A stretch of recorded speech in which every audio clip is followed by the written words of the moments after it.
Evening students, I hope you all are fine.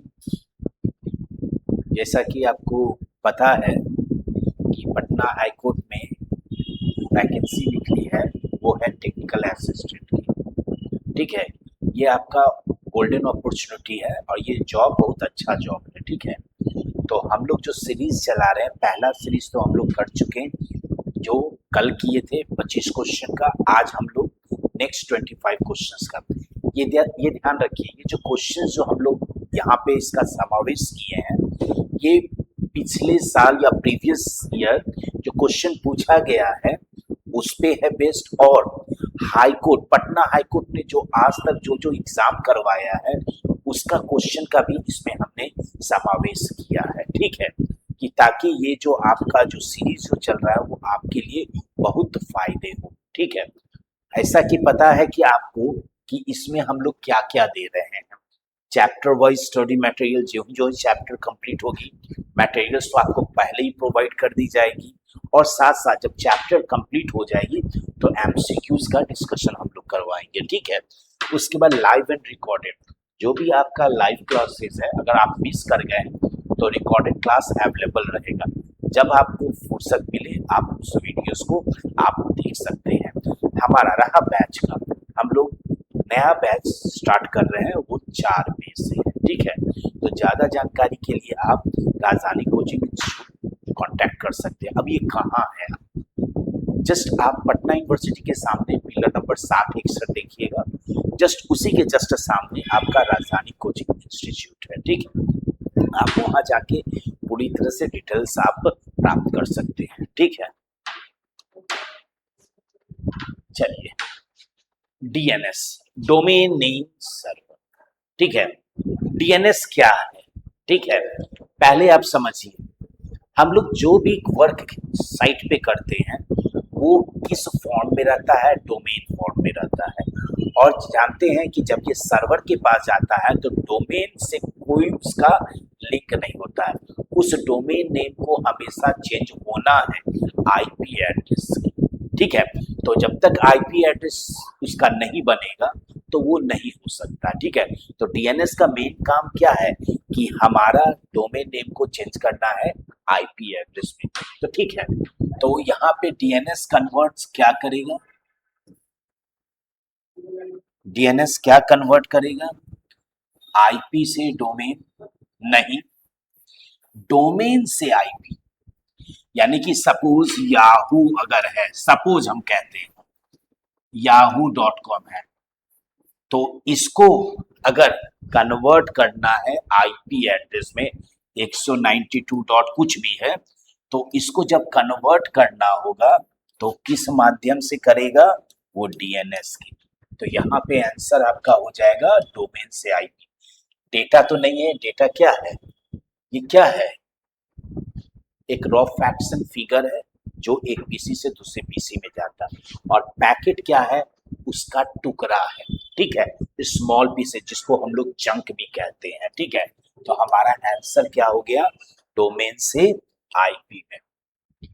Mac address, आपको मालूम है Mac address क्या है? Physical address. ठीक है, तो फिजिकल एड्रेस जब जिक्र कर रहे हैं तो वो कितने बाइट का होता है? मैक हमारा होता है 6 बाइट का। तो 6 बाइट का होता है, तो यानी कि 6 इंटू 8 क्या हो गया? 8 5 40, 8 6 48। कितने बीट्स का होगा? 48 बीट। 32 बीट का नहीं है, 32 बीट तो आपका होता है IP4 का होता है। ठीक है, तो इसको हटा दीजिए। 48 बीट, 64 बीट और 128 बीट नहीं होता है। ठीक है, नेक्स्ट क्वेश्चन देखिए, राउटर। राउटर जब हम कहेंगे तो राउटर का मेन क्या काम है? ठीक है, राउटर जब भी आपका वर्क करेगा वो किस लेयर पे वर्क करता है? हमारा जो ओएसआई मॉडल है उस ओएसआई मॉडल का किस लेयर पे वो वर्क करेगा? स्वाभाविक है, राउटर हमारा किस लेयर पे वर्क करता है? नेटवर्क लेयर पे। ठीक है, तो यहाँ वही पूछ रहा है, नेटवर्क राउटर वर्क्स विथ, यानी कि जो राउटर है किस परत पर, यानी कि किस लेयर पे कार्य करता है? तो वो है आपका नेटवर्क लेयर। ट्रांसपोर्ट पे नहीं करता है, डेटा लिंक पे भी नहीं करता है, और फिजिकल फिजिकल पे आपका नहीं करेगा, क्योंकि फिजिकल पे जो हम लोग करते हैं वो किसका, हब का। स्विच स्विच आपका उसका एडवांस आ गया, डेटा लिंक लेयर। तो ठीक है, तो यहाँ पे हमसे क्वेश्चन वो नहीं पूछा जा रहा है कि कौन सा, पूछा जा रहा है राउटर को बता दीजिए वो किस लेयर पे वर्क करता है। तो वो आपका करेगा, वो नेटवर्क लेयर पे करेगा। ठीक है,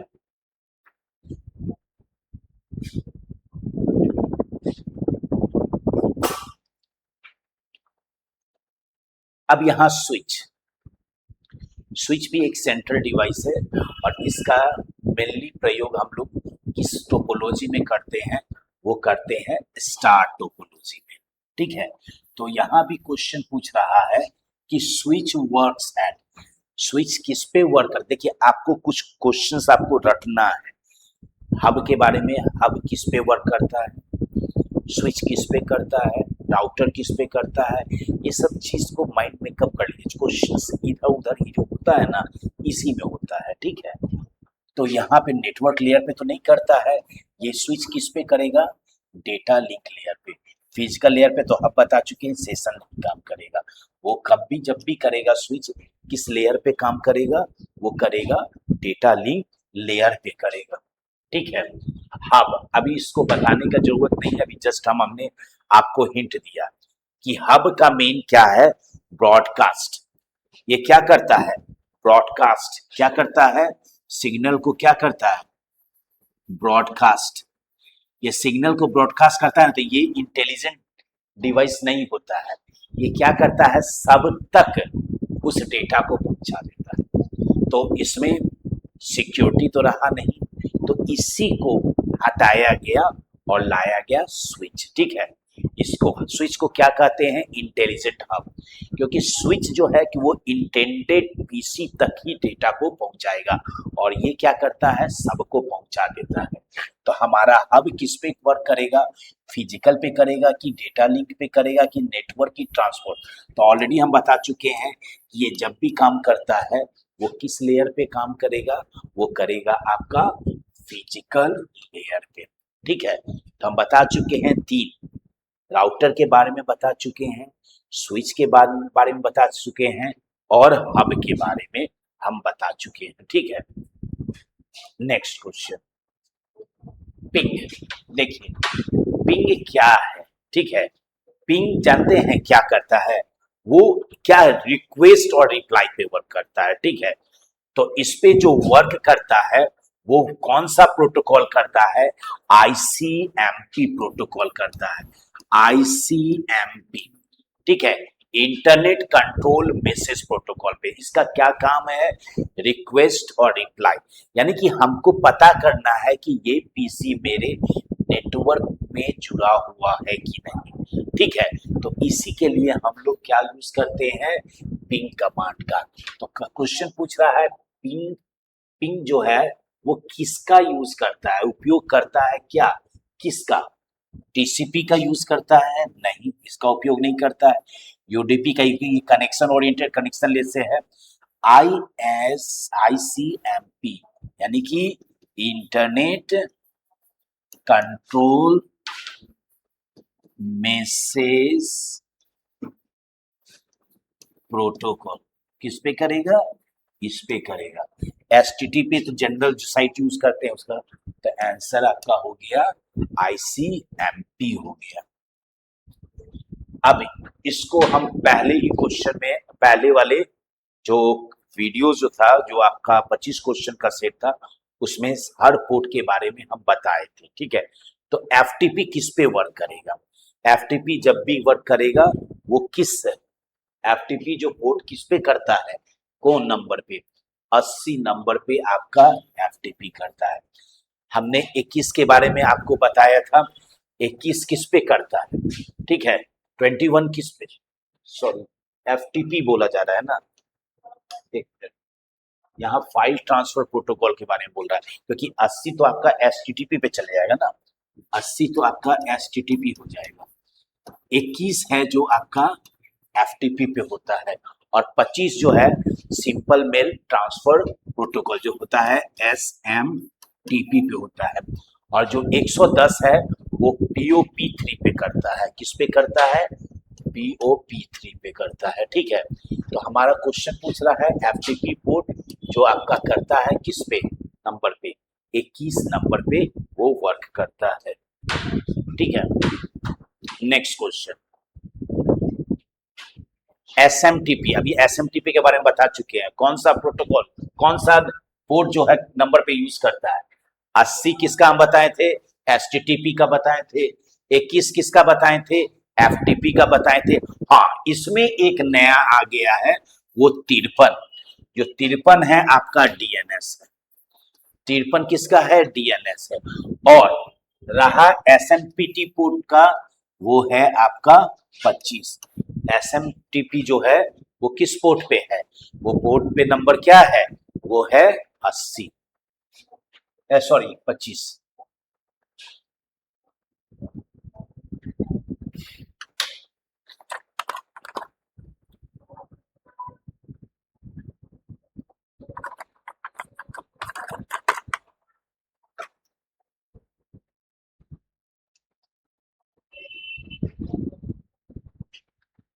सबनेट मास्क डिफाइन।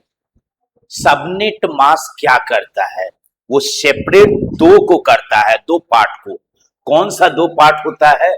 नेटवर्क और होस्ट। ये डिवीजन किसका करता है?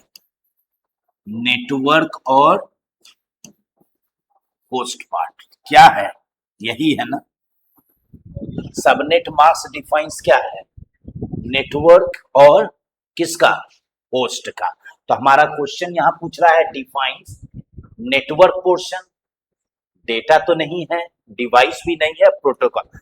अगर यहाँ पे आंसर अगर रहता होस्ट रहता तो स्वाभाविक है आपका एक MCQ का option both A and B होता। ठीक है, पर यहाँ पे तो हमसे एक सिंपल पूछ लिया सबनेट मास्क डिफाइन क्या है। तो हम जानते हैं ये क्या है, सेपरेट नेटवर्क और होस्ट को करता है। तो यहाँ तो हमको क्वेश्चन मिल ही रहा है इसका आंसर नेटवर्क पोर्शन। तो हम आंसर किस पे लगा देंगे? नेटवर्क पोर्शन पे लगा देंगे। ठीक है, IP वर्जन 4 अभी हम बताए हैं ना। IP वर्जन 4 ये इसका साइज क्या है? IP वर्जन 4 इसका साइज क्या है? 4 बाइट। 4 बाइट्स इसका मतलब हो गया 4 गुने 8। अगर बीट में लिखा 8 चौक 32, ये कौन सा हो जाएगा? 32 बीट का होता है। ठीक है, हाँ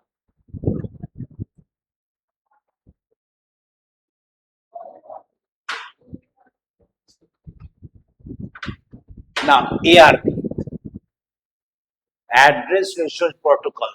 ये क्या है? Address resolution protocol. तो ARP मैप क्या करता है? देखिए ARP क्या करता है? मैक एड्रेस क्या है कि ये फाइंड करता है किसका? मैक एड्रेस, यानी कि finds MAC address from IP। क्या करता है? मैक एड्रेस फ्रॉम IP, यही करता है ना। इसका मेन काम क्या है? Finds MAC address from IP। ठीक है, तो यहां पे देखिए क्या आंसर होगा? ARP मैप, मैक IP यानी कि क्या करता है? फ्रॉम IP से करता है ना। तो मेरा आंसर क्या हो जाएगा? IP एरो मैप हो जाएगा। IP पे नहीं है, मैक IP पे नहीं है, तो ARP किस पे करता है? मैक एड्रेस फ्रॉम IP, यानी कि IP के द्वारा। तो IP के द्वारा यहाँ पे एरो दिखा दिया गया है। इसका मतलब यही मेरा आंसर हो गया। फायरवॉल क्या होता है? नेटवर्क में हम लोग जो यूज करते हैं फायरवॉल, वो किसके लिए होता है? सिक्योरिटी के लिए, प्रोटेक्शन के लिए करते हैं। ठीक है, तो यहाँ क्वेश्चन पूछ रहा है फायरवॉल प्रोटेक्ट क्या करता है? हार्डवेयर को तो प्रोटेक्ट नहीं करवाता है, डेटा को भी नहीं करवाता है। हम डेटा को प्रोटेक्ट किसी दूसरे से इंक्रिप्टेड मोड्स में कर सकते हैं, पासवर्ड डाल के भी कर सकते हैं। पर यहाँ पूछ रहा है फायरवॉल। फायरवॉल जो है वो क्या प्रोटेक्ट करता है? किसको प्रोटेक्ट करवाता है? हमारा नेटवर्क को। नेटवर्क में जो चीज है मेरा पड़ा हुआ, सर्वर हो, हार्डवेयर डिवाइस हो, चाहे जो भी हो, तो राउटर का मेन उद्देश्य क्या है कि नेटवर्क को बचाना, प्रोटेक्ट करवाना अनऑथराइज एक्सेस से।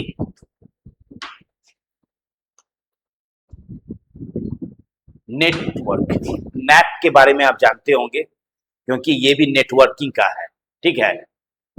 तो नेट क्या है, नेट का मेन उद्देश्य क्या है? देखिए, इसमें दो चीज का कॉन्सेप्ट आ गया, प्राइवेट और पब्लिक का, ठीक है, दोनों का यूज हो गया, ठीक है। तो नेट का मेन क्या काम है? NAT is used for what? Yes, इसका मेन काम क्या है? कन्वर्ट करवाना प्राइवेट आईपी और पब्लिक आईपी, और public IP to private IP. Main इसी का, नेट का ये मेन उद्देश्य जो होता है यही होता है। क्या होता है कि आईपी को क्या करवाएगा? कन्वर्ट करवाएगा। किसमें? पब्लिक और प्राइवेट में करवाता है। तो यहां पे क्या है? आईपी अनुवाद, आईपी ट्रांसलेशन। सिक्योरिटी तो नहीं है, राउटिंग से भी कोई नहीं, क्योंकि आईपी का यहां जिक्र हो रहा है, तो आईपी का जिक्र हो रहा है, तो मेरा आंसर क्या हो जाएगा? आईपी ट्रांसलेशन हो जाएगा, ठीक है। बैंडविड्थ क्या है? बैंडविड्थ जब हम नेटवर्क के बारे में बोले तो अमाउंट ऑफ डेटा क्या है? जो मेरा अमाउंट ऑफ डेटा क्या है? ट्रांसमिटेड, यही ना होता है? क्या होता है हमारा बैंडविड्थ? क्या होता है? Amount of data, amount of data जो ट्रांसमिट कर रहा है वो पर सेकेंड जो होता है वही मेरा क्या हो जाता है? बैंडविड्थ होता है। तो बैंडविड्थ, अगर हम डेटा ट्रांसमिशन जो कर रहे हैं पर सेकेंड माय डियर, तो स्वाभाविक है डेटा रेट, फ्रीक्वेंसी अगर हम कहें तो, और वोल्टेज, वोल्टेज तो होगा नहीं, फ्रीक्वेंसी तो होगा नहीं। अगर बैंडविड्थ हम कह रहे हैं तो ये किसका है? डेटा रेट है ना, डेटा रेट, यानी कि डेटा किस गति से पर सेकेंड भाग रहा है, तो वही हमारा क्या हो गया? बैंडविड्थ, ठीक है।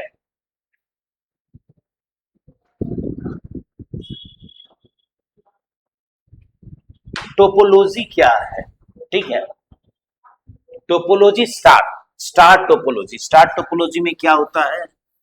बीच में स्विच होता है और चारों तरफ आपको क्या मिलेगा? नोड्स मिलेगा।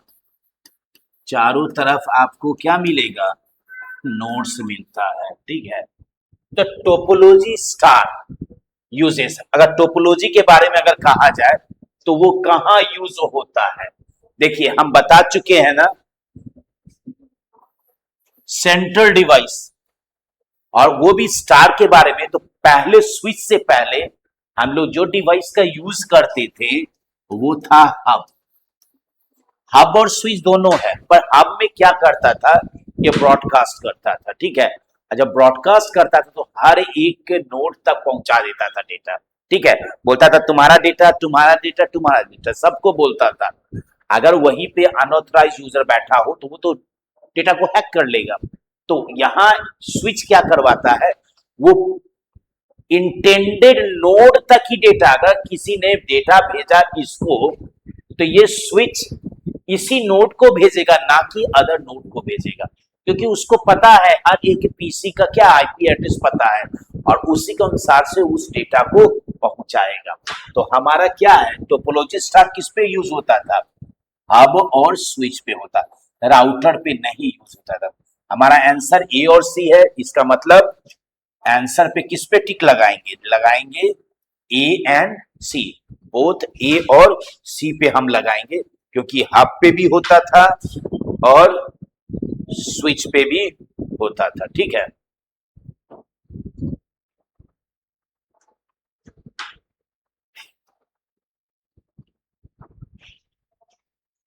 To N F normal form, okay, normalisation से है, ठीक है। टू एन एफ क्या करता है, ठीक है, आपको पता है वन एन एफ क्या करता था कि एक कॉलम में एक से ज्यादा डेटा नहीं होना चाहिए। एटोमोसिटी का बताता था, यूनिकनेस का बताता था कि एक कॉलम में एक ही डेटा रहना चाहिए, ठीक है। अब यहाँ पे क्वेश्चन पूछ रहा है two N F. Two N F क्या करता है, हमारा पार्शियल जो डिपेंडेंसी है इसको एलिमिनेट करवाता है, इसको रिमूव करवाता है, ठीक है। तो यहाँ पे क्या है, टू एन एफ रिमूव से क्या, हम अभी बता चुके हैं ना, पार्शियल डिपेंडेंसी को क्या करवाता है, वो एलिमिनेट करवाता है, ये हो गया, ठीक है। अगर ट्रांजिटिव के बारे में अगर हम बोल रहे हैं तो वो किससे रिलेटेड हो जाएगा, ये ट्रांजिटिव किससे हो जाएगा, टीम एनएफ पे हो जाता है, ठीक है। अगर रिडंडेंसी के बारे में अगर हम कह रहे हैं, ठीक है, रिडंडेंसी भी कह सकते हैं, ये रिपीटेशन ऑफ डेटा, ठीक है। तो ये भी रिडंडेंसी तो आपका सेकेंड एनएफ में नहीं होगा, जो भी होगा आपका क्या, टू एनएफ किस में होता है, पार्शियल डिपेंडेंसी पे होता है। थ्री एनएफ, अभी देखिए थ्री एनएफ किस पे होता है, क्या रिमूव करवाता है, पार्शियल नहीं, ट्रांजिटिव डिपेंडेंसी, अभी हम बता चुके हैं।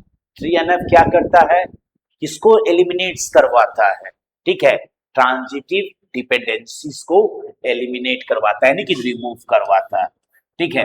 तो पार्शियल एंड पार्शियल तो बन ही नहीं रहा है, तो स्वाभाविक है सी भी गलत है और हमारा डी भी क्या हो जाएगा, गलत हो जाएगा। बॉयकॉट नॉर्मल फॉर्म क्या है, ये क्या रिमूव करता है, all anomalies, redundancy and dependency.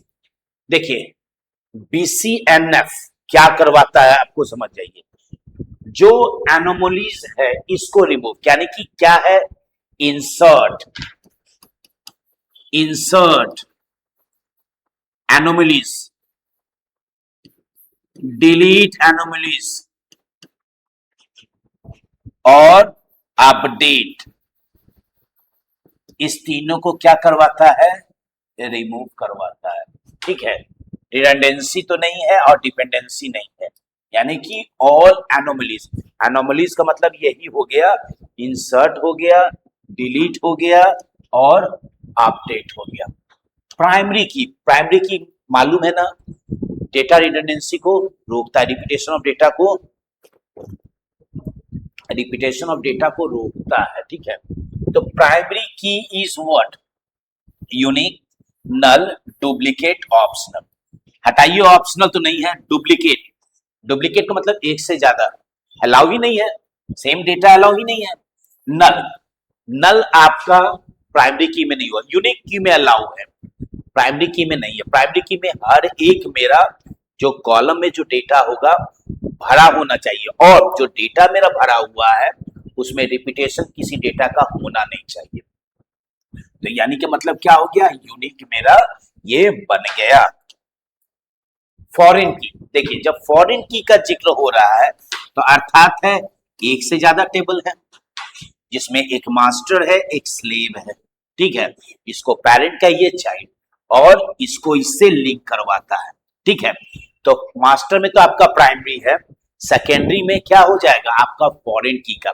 तो जब भी फॉरेन की का कॉन्सेप्ट आ जाए तो आप समझिए कि टेबल को ज्वाइन करने के लिए, यानी कि दोनों को एक साथ लाने के लिए, ठीक है। तो फॉरेन की क्या है, इंसर्ट, डिलीट, इंसर्ट तो कमांड है, डिलीट कमांड है, लिंक टेबल्स। मेन फॉरेन की का क्या है, टेबल को अपने आप में जोड़ना।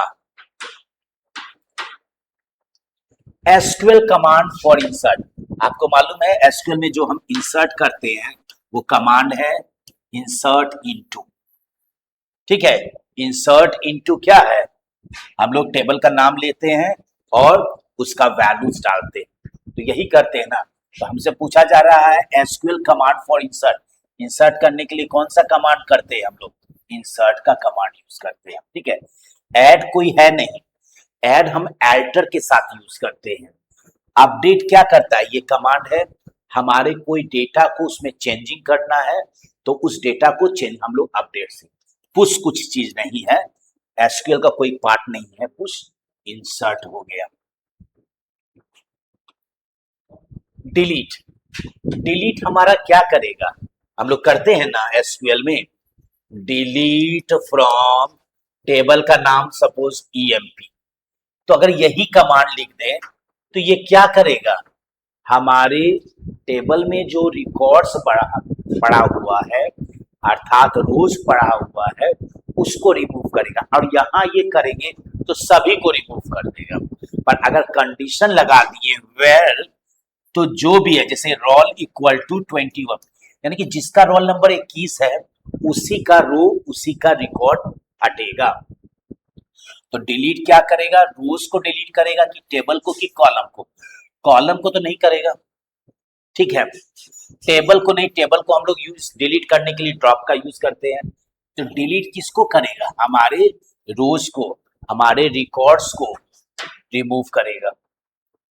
ट्रंकेट क्या है, देखिए ट्रंकेट जैसे फास्ट डिलीशन में अगर आपको काम करना है यानी जल्दी से वो फास्ट डिलीट हो जाए तो उसके लिए हम लोग यूज करते हैं ट्रंकेट का, यानी कि फास्टर डिलीट। ड्रॉप हम बोल चुके हैं टेबल के लिए यूज होता है, यहाँ रिकॉर्ड से रिलेटेड है।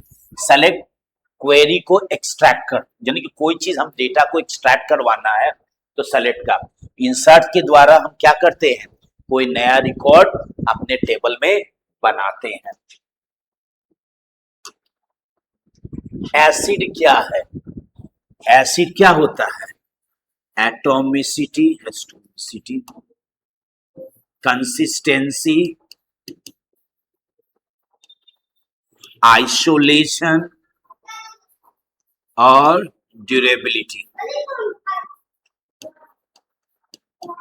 यही है ना एसिड। तो एसिड स्टैंड्स फॉर एटॉमिसिटी भी है, कंसिस्टेंसी भी है, आइसोलेशन भी है और ड्यूरेबिलिटी भी है। तो हमारा तो तीनों आंसर आ गया, तो आंसर क्या हो जाएगा, सभी। नेक्स्ट देखिए ज्वाइंट्स, आपने पढ़ा होगा ना, inner joint, outer joint, full outer joint, ठीक है। तो ज्वाइंट क्या करता है, तो ज्वाइंट जब भी हम लोग एसक्यूएल में यूज करते हैं तो टेबल को जोड़ने के लिए, यानी कि जब भी दो टेबल को तीन टेबल को जोड़ना है तो वहां पे हम जो काम करेंगे वो ज्वाइंट का यूज करेंगे। तो ज्वाइंट क्या करता है, हमारे टेबल को जोड़ता है, रोज को कि कॉलम्स को। हम ऑलरेडी बता चुके हैं ज्वाइंट जब भी करेगा वो टेबल के लिए करेगा, ना कि रो के लिए करेगा, ना और ना ही कॉलम के लिए। डीबी तो डेटाबेस है, ये अपने आप में अलग है। तो हमारा किस पे करेगा, वो करेगा टेबल्स पे। आई hope you like this 25 questions, और ये आपके के लिए बहुत बहुत इंपॉर्टेंट क्वेश्चन जो हमने यहाँ पे रखा, ये आपके लिए बहुत इंपॉर्टेंट, क्योंकि ये पिछले ईयर क्वेश्चन में पूछा गया है, एग्जाम में पूछा गया। और साथ साथ ये मत समझिएगा कि जो प्रीवियस ईयर ये जो आपका एग्जाम हुआ है ये टेक्निकल असिस्टेंट का जो हुआ है उसी में पूछा गया, नहीं, पटना हाई कोर्ट का जो भी एग्जाम हुआ है उसी से रिलेटेड क्वेश्चन यहाँ हम डाले हैं, तो दोनों का समावेश किया है। तो आई hope you will like this all 25 questions. Thank you.